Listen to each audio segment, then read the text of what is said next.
Желдей учуп келип аялды сүздү. ГЭС-2 аймагындагы жол кырсыгынын видеосу.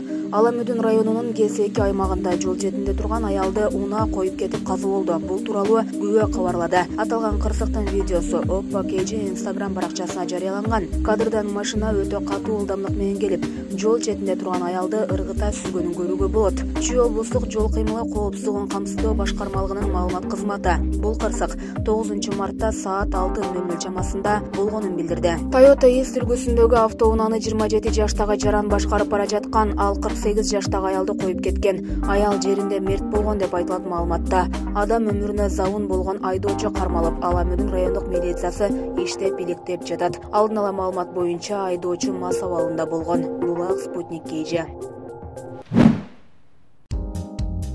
Коронавирусту жуктуруп алууга даяр ыктыярчылар изделүүдө. Акысы $4,500. Британиялык окумуштуулар вакцина иштеп чыгуу үчүн акча алып, коронавирус жуктурууга даяр ыктыярчыларды издөдө. Бул тууралуу басылмалар жазды. Эксперимент инновациялык борбордун лабораториясында жүрөт. Макул болгон ар бир ыктыярчыга $4,500 берилери айтылды. Маалыматта экспериментке макул болгондордун саламаттыгына жана диетасына дарыгерлер көз салары белгиленет.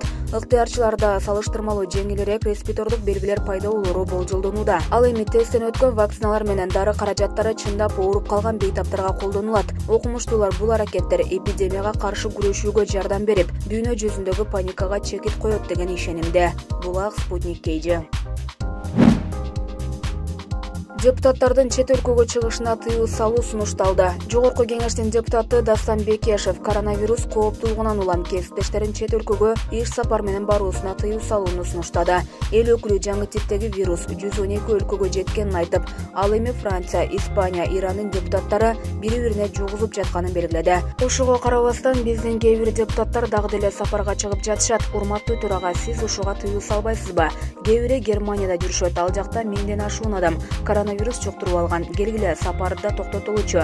Төрага буйрук чыгарбайсызбы? Азыр дүйнөдөгү көпчүлүк парламенттер ушундай кылып жатат. Депутаттар да чет өлкөдөн келгенден кийин 1 айбы же 2 жумабы карантинге жатсын, деди Бекешев. Ал эми төрага Дастан Жумабеков учурда иш сапарларды токтотуу боюнча сүйлөшүү болуп жатканын билдирди. Өз демилгеси менен кетип жаткан депутаттарга эскертүү берилерин кошумчалады. Мындан тышкары, жогорку кеңеште сырттан келген конокторду кабыл алууга чектөө киргизилген.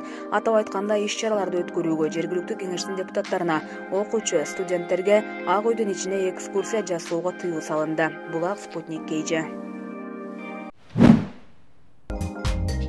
Улуттук банктын төрагасы валюта базарындагы кырдаал боюнча маалымат берет. Улуттук банктын төрагасы Толкунбек Абдыгулов эл аралык валюта базарындагы кырдаалдын сомго тийгизген таасири, улуттук валютанын курсун сактоо аракеттери тууралуу журналисттерге айтып берет. Улуттук банк кечээ валюталык интервенция жүргүзүп, $53,7 миллион сатыкка чыгарды. Анын 4 миллиону накталай түрүндө сатылды.